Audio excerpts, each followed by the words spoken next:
So that's why maybe it's taken so long for them to take innovation, because it could destabilize their whole operation, taking in a new technology.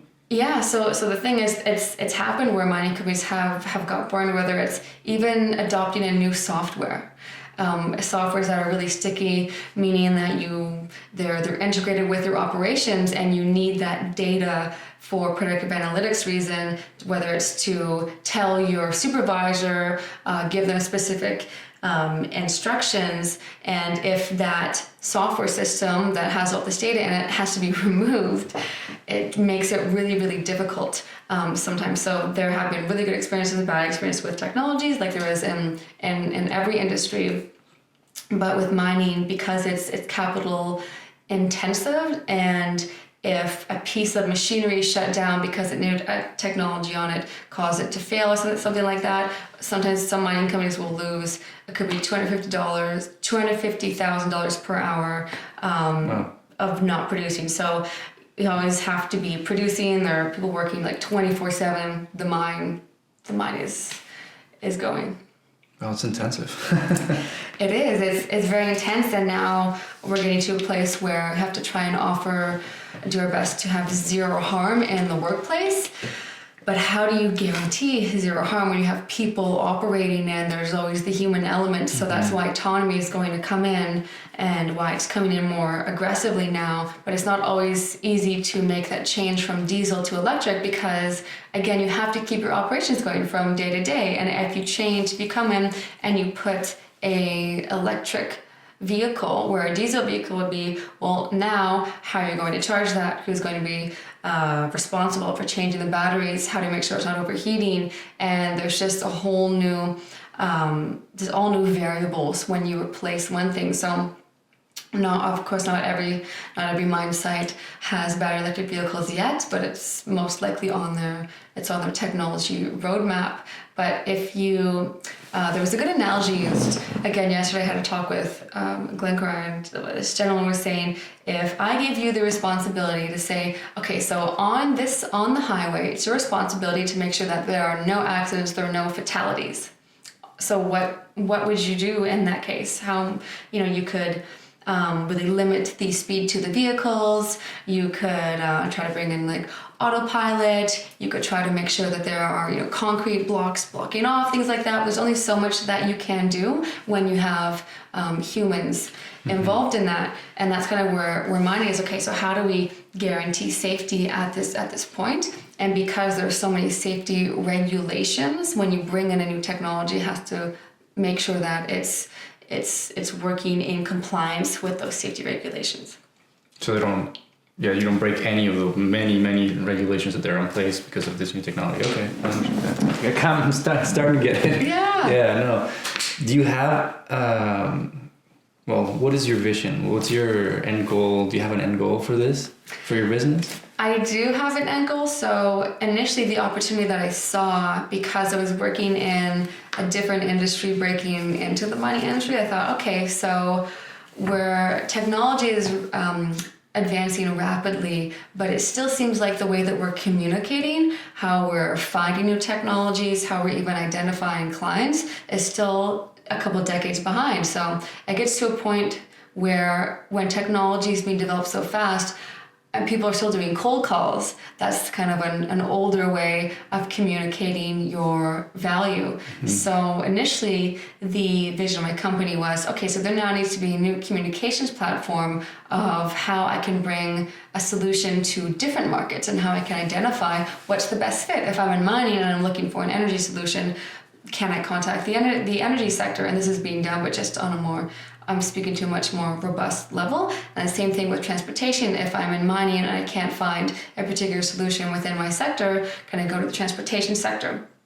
And again, that's all being done. And this was under 2 years ago that I had this vision, but now it's kind of changed to, I really want to be at the forefront of technologies and ideation, and really helping the service and supply sector create new markets for their technologies. And with mining companies, do the same, but at a more fundamental level. What they're looking for is again, with new ideas or new pathways or new models of how they can design mines and so on. So what the vision for the company, to summarize, is to be the #1 market creation innovation partner. The first step to innovation. Pardon? First step to innovation. Yeah, the first step. So I really like being involved with it. I think there's a huge opportunity, and it's really focus. I think that's what a lot of companies need, right? Like, there's so many things to focus on. There's so many opportunities. How do you vet them? What's a really good fit for your particular company, for your people there? And it's a very creative part in the process. There are a lot of engineers in the mining industry, which is great, but it's a different style of thinking sometimes when it comes down to the analytics and with planning. So I like to work with engineers and people and really help open up new possibilities for them. I own a full service ad agency, marketing. How does that help? How does marketing media help the mining industry? So with marketing and media in the mining industry, I'm trying to think of some of the companies I know that there's a lot of potential for growth there. There's one company that I know locally in Sudbury that they have a particular methodology around how to bring better awareness to the mining industry. So marketing, there's so much negativity around mining sometimes that it's not properly reflecting the industry. So there are catastrophes, there are sometimes issues with partnerships. The media is very, very quick to grab those challenges, but I think where marketing there's an opportunity is with really making it an easier industry to access for people outside of mining. So I found personally it's been hard to break into the mining industry. It's not to me as transparent with sometimes the opportunities or the challenges because it is a smaller industry in nature. So I think with marketing and advertising, I think it would really show really mining's openness and transparency and say that, hey, here's what we're doing. Here's a new partnership we have with these First Nations people on really developing a new mine site, because that's not really accurately reflected. And again, with marketing and with media, people are very quick to look for the challenges, right? Mm-hmm. So I think there's a really big opportunity because the mining industry is painted. I think it's Apple that said no more mining, or no more mining campaign out. So there's a lot of negativity around it, and marketing, I think it's a good time to start bringing in a new methodology or a new company, how we can get these stories out to the world and what's happening and how we're progressing. Yeah, of course. Do you have a customer case story or something you could share of like how you've implemented technology? Sure. So I have one where it's more so around partnership. Okay. So I have one client, Best Tech. They're a leading engineering company in Sudbury, and what they have is a startup company that is really innovative around the logistics management process within the mining industry. So they were looking to have a partnership with Amazon Web Services. And working for a California solutions company, I was thinking, well, I have some connections. I know that in Silicon Valley, I have some partners or some still have a network there. So I thought they asked me to come back and bring with them some strategic options on what's a good way that we can engage Amazon, what would be the motive for them for engaging with us. So what I did is did some research, looked at logistics. I even looked at MIT to see what the relationship with the universities were, and came back with several options of how they can engage Amazon and what the motive would be for Amazon to engage with them. So here's why Amazon would want to partner with you on this particular startup. Here's the value long-term, here's the long-term intrinsic value for them. Here's what why you're the partner of choice, and so on and so forth. And I packaged that for them, and then we implemented it. So they ended up having a partnership with Amazon Web Services within 2 months. 2 months or less. Yeah, so it was really good. So it was from, again, that research stage, that identifying the different pathways of how they can engage Amazon, and then actually finding the right contact and implementing it so that they do have a partnership. So that was a good use case. Is that what you find it that the reputation is the biggest barrier with a consultation, because you're basically selling your ideas and your thoughts and your mind, right? And it's not an easy product to. It's not like a lamp, like you can do a bunch of marketing for it. How much light it brings is you're selling yourself, right? So is that the biggest thing you've had trouble getting clients, because you have to have the reputation and the experience? Yeah, I think it has definitely been a factor. It's not been difficult to find opportunities because I've been kind of a niche market a little bit, and with service, with having a service or consulting company, it's very different than having a product that you can package up and sell, and then say, okay, so what was your user experience with this? How can we improve, and have a feedback loop like that? So you really do have to. I think be on top of the client feedback initially, and when gaining those early success stories, think, okay, so what was successful and what didn't work, and reputation. You don't want to take on too many clients all at once before getting your feet wet first.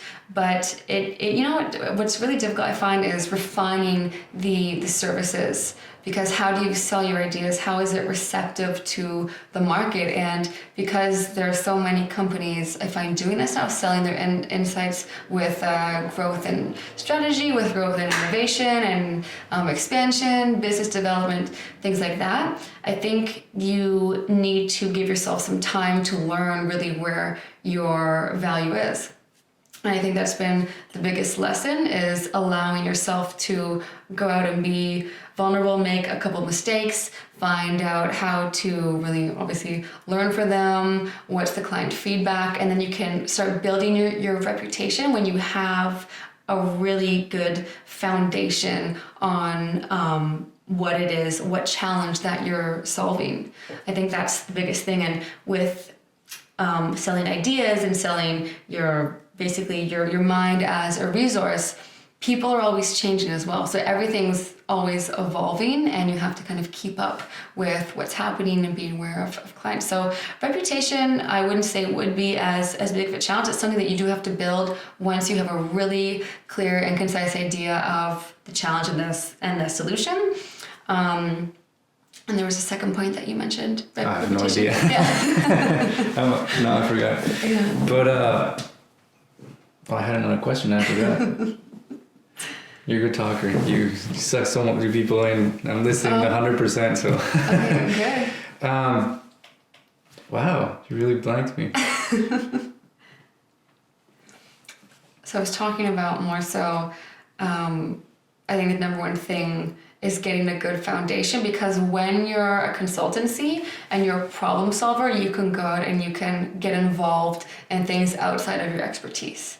And it's sometimes easy to say, okay, well, I can be involved in this particular project, or I think I can contribute to this particular challenge. But you have to, I think, stick to, like, again, build that foundation on what it is you're addressing, and then go up from there and grow. Sometimes I found in the beginning of my business, I was in like a growth stage, but it's like, no, first you have to really go out and do some primary and secondary research and get the feedback from the clients, kind of start piecing things together. Okay, so where are the gaps? Where can I add new ideas on where it's really valuable? And then build the reputation from there. Once you think that, yes, this is exactly what I do.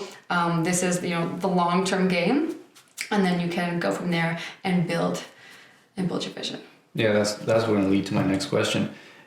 I'm getting from what you're saying, you're very patient. Like patience must be, I think it's probably the number one thing for a new business, being patient. Because like you said, you can get lost in the whole, okay, I need to start creating revenue and more money so I can hire and grow. But you haven't refined who you are, right? So how do you know what you're selling is actually being valuable for them? Or you're just pushing that product? So for a new startup or somebody's trying to start a new thing, a new business, you think you would suggest patience is the number one thing?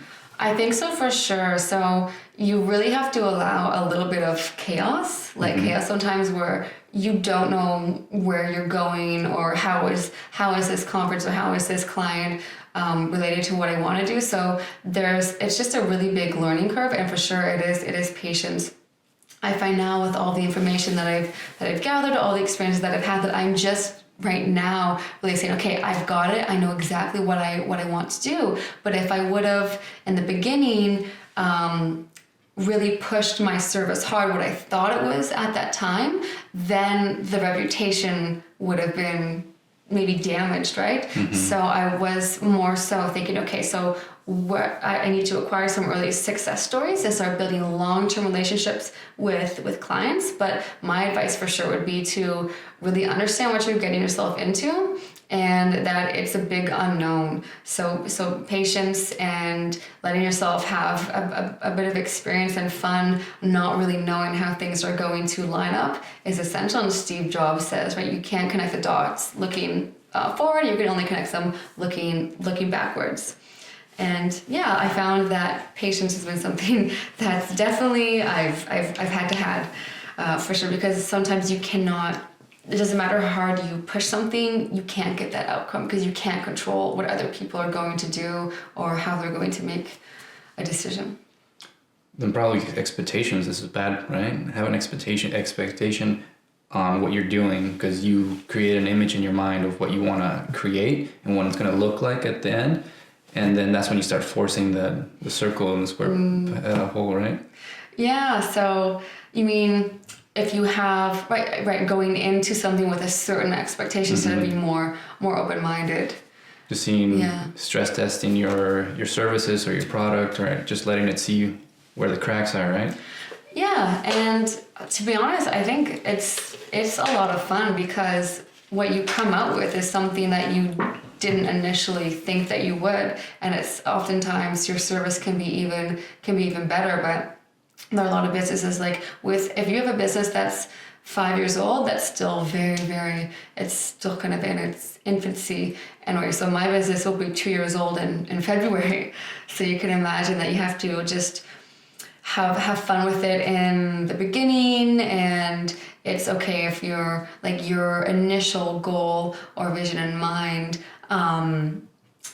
like don't get caught up in the how, right? Because you really don't know how opportunities are going to come, but people are going to approach you, and it definitely goes back to your mindset. And if you have certain expectations, trying to fit everything into that, it generally doesn't work.